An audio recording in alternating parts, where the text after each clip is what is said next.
मैं हाज़िर हूँ आपके साथ एक बार फिर से तू ही ज़िंदगी कहानी का अध्याय 10 लेकर। अगर आपने इससे पहले के अध्याय नहीं सुने हैं, तो प्लीज़ मेरे चैनल पर विज़िट करके इससे पहले की कहानी आप सुन सकते हैं। तो चलिए आगे की कहानी कंटिन्यू करते हैं। ये कहानी 3 साल आगे की है। सोनी अपने पापा को खत लिख रही है। मेरे प्यारे पापा, मैं आपकी सोनी बहुत दिनों बाद आपको पत्र लिख रही हूँ। पता नहीं क्यों आजकल कुछ भी अच्छा नहीं लगता है। 3 साल हो गए हैं मुंबई से वापस आए, पर अभी भी उनकी यादें उतना ही ताज़ा हैं मानो कल की घटना हो।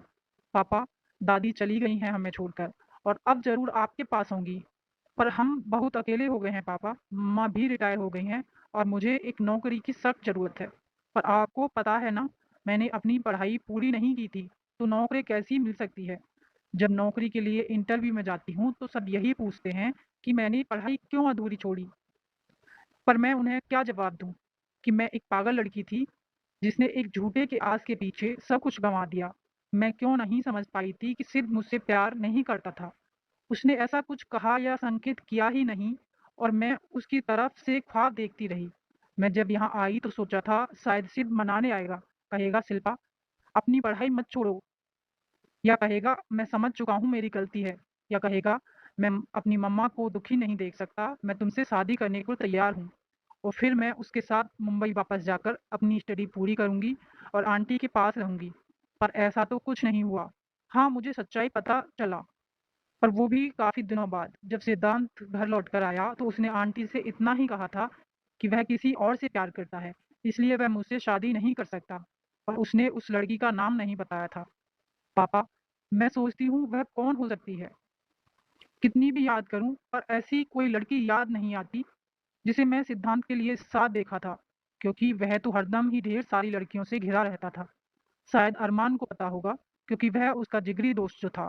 हाँ पापा, जब मैं अरमान का नाम लेती हूँ तो मुझे एक और बात का एहसास होता है कि उसे मैंने कभी किसी लड़की के साथ नहीं देखा था, सिवाय तमन्ना उसकी बहन के।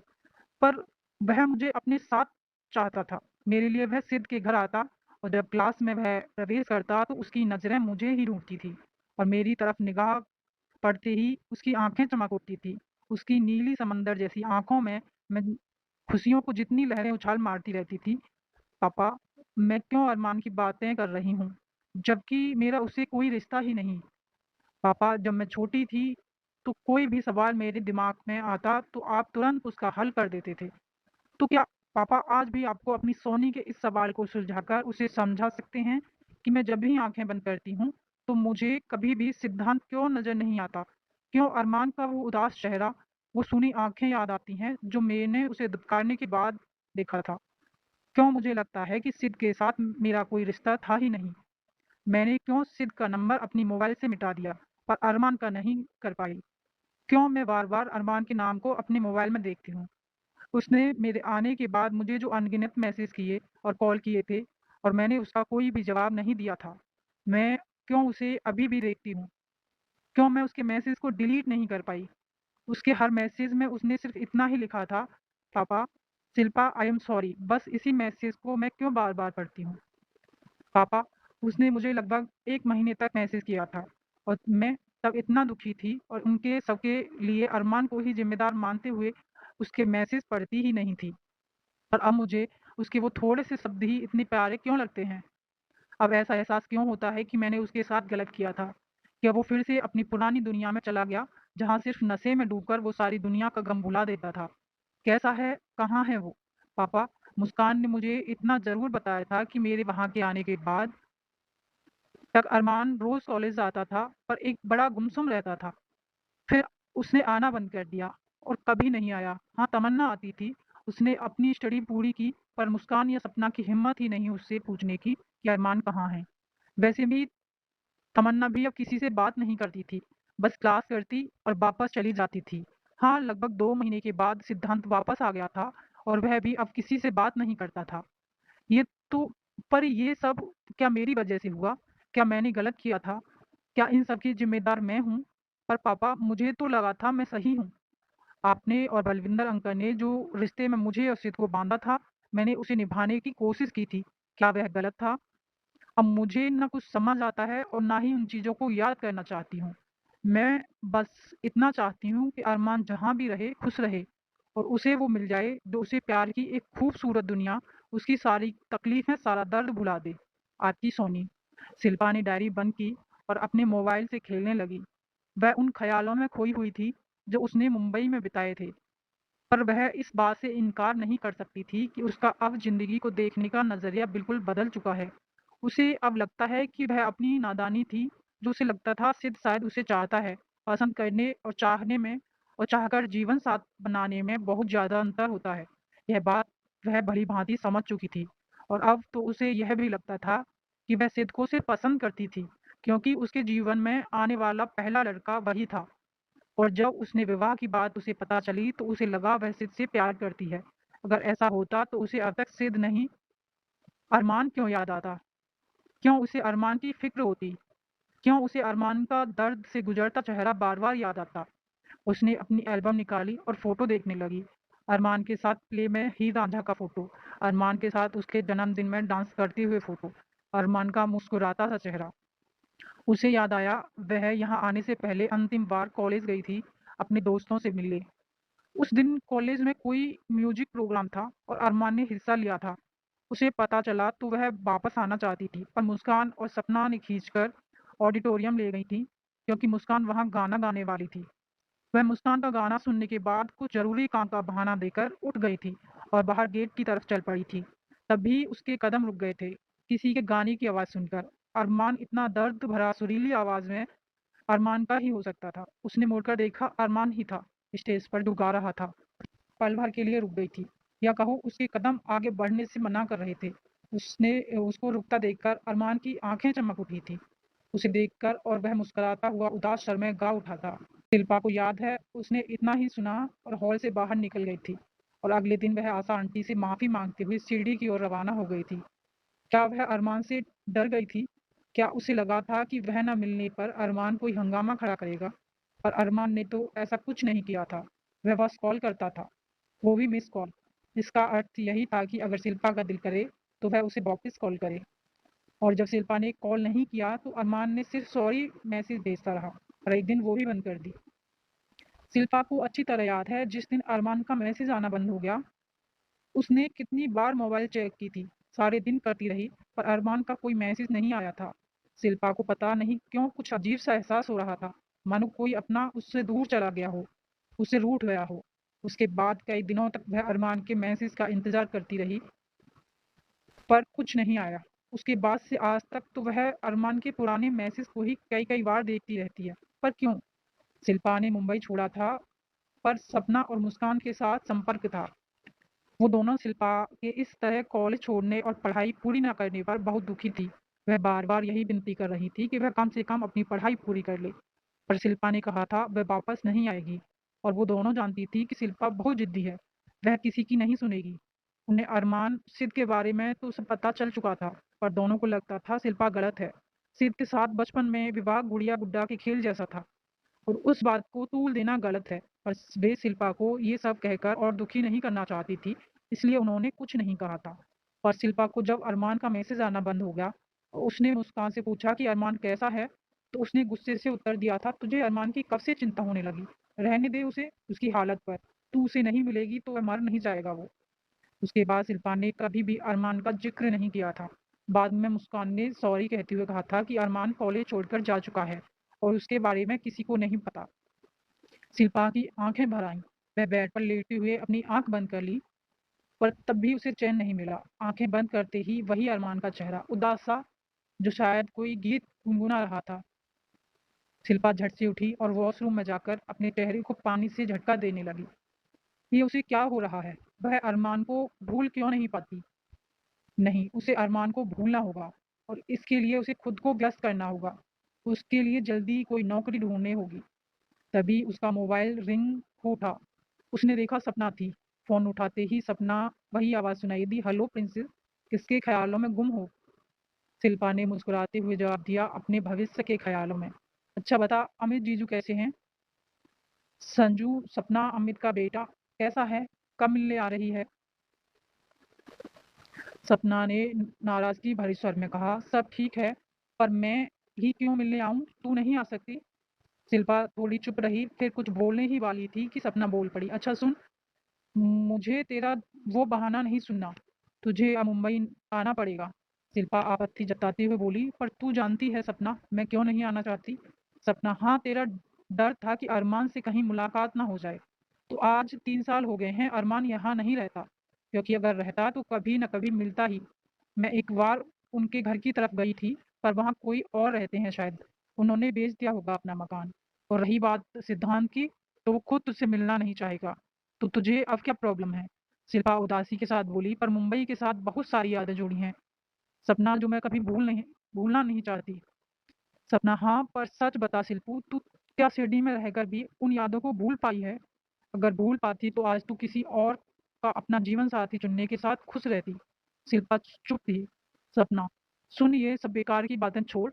मैंने जिस वजह से कॉल किया वो भूल जाऊंगी। सुन, यहाँ एक इंटीरियर डिजाइनर की कंपनी है जिसका विज्ञापन आया है। तुझे उसमें जॉब मिलने की चांसेस हैं। तू फटाफट यहाँ आ जा।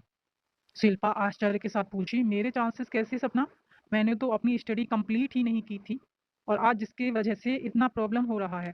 सपना मुस्कुराते हुए बोली, तभी कहा था मैंने और मुस्काने कि इतनी बड़ी बेवकूफ़ी मत कर। तू कब मानने वाली थी? जो भी हो, पते की बात सुन। अमित जी को पता चला है कि इस कंपनी की एक खासियत है, शिल्पा नाम की कैंडिडेट आए तो उसे सबसे ज़्यादा अहमियत देते हैं, और अगर वह इंटरव्यू ठीक ठाक दे देती है तो उसे तुरंत ले लेते हैं। शिल्पा ने आश्चर्य से पूछा, ऐसा क्यों? सपना, पता नहीं, कुछ होगा, हमें क्या? शिल्पा ने धड़कते दिल से पूछा, इस कंपनी के ओनर कौन है? सपना हंसते हुए बोली, तू जैसा सोच रही है वैसा कुछ नहीं। अमित जी ने पता लगाया है, इनके ओनर अंजलि गुप्ता हैं। असल में उसके पापा की कंपनी है, वो अमेरिका में रहते हैं, और उनकी बेटी इंडिया में आकर बिजनेस को यहाँ स्थापित किया है और आगे बढ़ा रही है। मुझे लगता है उनकी माँ का नाम होगा, इसलिए वो उसके पिता के नाम की लड़कियों को पसंद करते हैं, क्योंकि पता चला है कि अंजलि गुप्ता की माँ नहीं है। शिल्पा को सोच में पड़ते देखकर सपना बोली, तू ज्यादा सोच मत शिल्पा, तू आ जा यहाँ। मुस्कान भी तेरे बहुत याद कर रही थी। तू कुछ दिन हमारे घर रह जाना, फिर अगर जॉब मिल जाए तो घर ढूंढ लेना, क्योंकि मैं जानती हूँ तू इतनी स्वाभिमानी है, मेरा एहसान ज्यादा दिन नहीं लेगी। शिल्पा उसकी बातों पर मुस्कुराई और धीरे से बोली, पर सपना। अब सपना कुछ नाराजगी के साथ बोली, तेरा ये पर अब छोड़ और चुपचाप आ जा। और एक बात गांठ बांध ले कि अगर तू अरमान से डरकर आना नहीं चाहती तो अरमान कभी तुम्हारा बुरा नहीं करता। तू ही बेकार में उससे डरती थी। हम सब जानते हैं कि सिद्धांत से कहीं लाख गुना अच्छा अरमान था। तेरी ही नजरें धोखा खा गई थी। शिल्पा ने एक लंबी सांस ली और बोली, सपना, क्या हम ये बातें ना करें तो ठीक रहेगा? सपना तुरंत सॉरी कहते हुए बोली, सारी सॉरी शिल्पू, मैं तुम्हारी दुखती रगों में हाथ नहीं रखना चाहती थी। चल अब आजा जल्दी से, बहुत मिस कर रही हूँ तुझे। शिल्पा ने मुस्कुराते हुए हामी भरी और फोन रखा। फिर उसे फिर से वहीं जाना था, जहाँ आज से 5 साल पहले बहुत सारे सपनों को लेकर गई थी और खाली हाथ वापस आई थी। इस बार उसकी किस्मत में न जाने क्या लिखा था। शिल्पा मुंबई आ गई थी और उसके आशा के विपरीत उसे उसी कंपनी में जॉब मिल गया था। उसका परिचय अंजलि गुप्ता से हुआ था, जो बहुत ही अनुशासित और गंभीर टाइप की लड़की थी। शिल्पा तो बहुत घबराहट हो रही थी, पर उसने उनके प्रश्नों का सही जवाब दिया था। हाँ, उसने जब ये पूछा गया कि शिल्पा ने अपनी स्टडी खत्म होने के कुछ महीने पहले ही क्यों छोड़ दी, तो शिल्पा ने इतना ही कहा था, अभी कभी कुछ ऐसे पर्सनल वजह होते हैं जो हमें ऐसा करने पर मजबूर करता है, और मैं इन कारणों को यहाँ नहीं बता सकती। अंजलि ने उसे एक बार देखा और उठकर चली गई थी। शिल्पा को लगा था उसे जॉब मिल ही नहीं सकता, क्योंकि अंजलि मैम शायद नाराज हो गई थी। पर जब कंपनी की सेक्रेटरी ने उसे बधाई देते हुए उनकी नौकरी की खबर सुनाई तो वह खुशी से झूम उठी। मुंबई में काम करते हुए शिल्पा को 1 महीना हो चुका था। वह अब तक सपना के घर में ही थी, क्योंकि उसे ऑफिस के नज़दीक कोई फ्लैट नहीं मिला था। असल में उसे फ्लैट ढूंढने का टाइम ही नहीं मिल रहा था। पर अब उसका मुंबई में मन लग गया था। सुबह वह ऑफिस जाती, दिन भर बिजी रहती, और शाम को आकर सपना के काम में हाथ बटाती और उसके बच्चे के साथ खेलती थी। अब उसका खालीपन दूर हो गया था। वह खुश रहने लगी थी। कभी कभी दिल करता था कि आशा आंटी के पास जाए, उनसे मिल ले, पर वह खुद को समझाती थी कि अब कोई पुराना रिश्ता उखाड़ने की जरूरत नहीं है। वह अब पीछे मुड़कर नहीं देखेगी और आगे बढ़ जाएगी। वह अपनी मम्मी के साथ खुश है और उन्हें अब मुंबई लाकर उनकी देखभाल भी करना चाहती है, पर मम्मा को लाना और फ्लैट ढूंढना, दोनों काम के लिए उसे छुट्टी की जरूरत थी। पर उसकी हिम्मत नहीं हो रही थी कि वह अंजलि से छुट्टी मांगे। इसी उधेड़-बुन में वह एक दिन इतना खोई हुई थी कि उसे पता ही नहीं चला कि कब अंजलि गुप्ता ऑफिस आई और अपने केबिन में आ गई। जब पूजा उसकी पीठ पर धौल जमाते हुए बोली, आज तू गई काम से, अंजलि मैम अंदर गई हैं और तूने ख्याल ही नहीं किया। जा तेरा बुलावा आया है। शिल्पा का दिल जोर जोर से धड़कने लगा। शायद अंजलि मैम उससे बहुत नाराज होंगी। उसे ध्यान रखना चाहिए था। यह नौकरी उसका एक बहुत बड़ा सहारा है। वह उसे खोना नहीं चाहती थी। क्या करे वह? पूजा उसकी रोनी सूरत देखकर उसे सांत्वना देते हुए बोली, जाते ही माफी मांग लेना।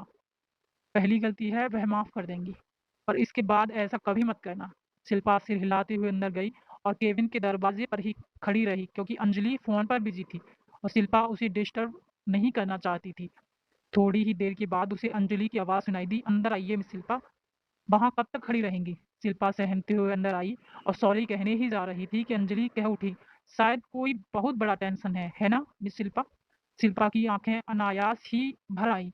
उसने भर्राए आवाज़ में कहा, सॉरी मैम, मुझे ऐसा नहीं करना चाहिए था। प्लीज़ आप मुझे नौकरी से मत निकालना।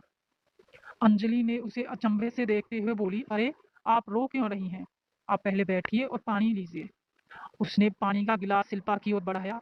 शिल्पा बहुत अचरज में थी। उसने अंजलि के बारे में काफ़ी सुन रखा था कि वह बहुत खड़ूस हैं, बात-बात पर गुस्सा करती हैं, पर आज तो उनका दूसरा रूप देखने को मिल रहा था। उसने कांपते हाथों से पानी का गिलास पूरा का पूरा खत्म कर डाला। फिर जल्दी से बोली, सॉरी मैम। अंजलि मुस्कुराते हुए बोली, आप क्यों इतना डर रही हैं मिस शिल्पा? मैं जानती हूँ आप क्यों रही हैं। लोग मेरे बारे में क्या-क्या बोलते हैं, इससे आप घबरा गई होंगी। मैं आलसी लोगों के लिए बुरी हूँ, आपके लिए नहीं, क्योंकि मैंने जहाँ तक नोटिस किया है, आज तक आप जब से आपने नौकरी लगी है, आप बहुत मन लगाकर काम कर रही हैं। यहाँ तक कि एक्स्ट्रा काम भी करती हैं। आप यह जानते हुए भी कि आपको ओवरटाइम के पैसे नहीं मिलेंगे। तो आज जब आप कहीं खोई हुई थी, तो ज़रूर कोई टेंशन रहा होगा। अगर मैं कोई हेल्प कर सकूँ तो? शिल्पा ने आश्चर्य से देखा और फिर धीरे से बोली, 2-3 दिन की छुट्टी चाहिए थी। मम्मा की तबीयत ठीक नहीं है, सो। अंजलि ने आश्चर्य से कहा, अरे!